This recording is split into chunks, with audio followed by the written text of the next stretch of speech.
mbese ko wihebye kandi ukawuhangayitse, mbese ntiwibuka ko Yesu yagucunguje amaraso y'igiciro?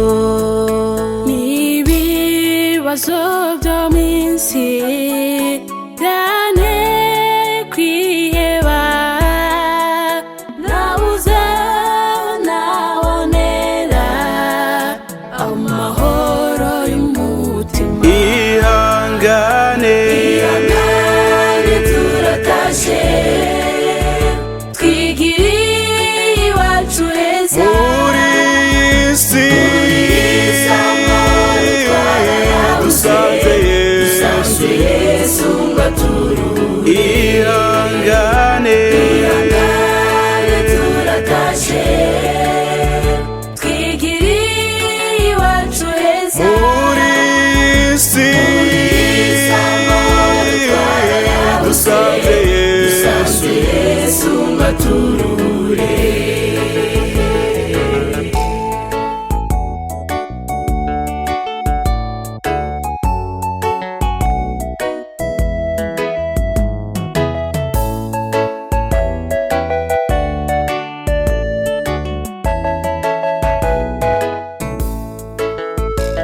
Ntidukwiriye kwiheba cyangwa ngo duhangayike, kuko umukiza Yesu yaducunguje amaraso y'igiciro.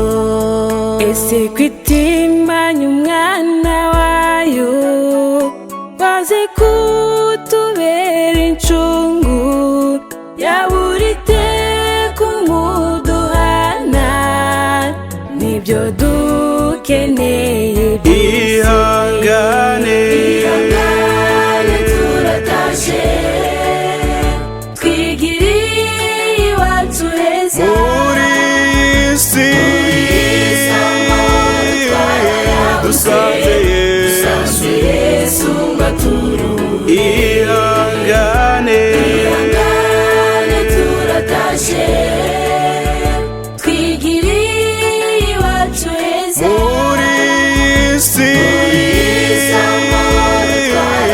dusanze Yesu ngo aturuhure.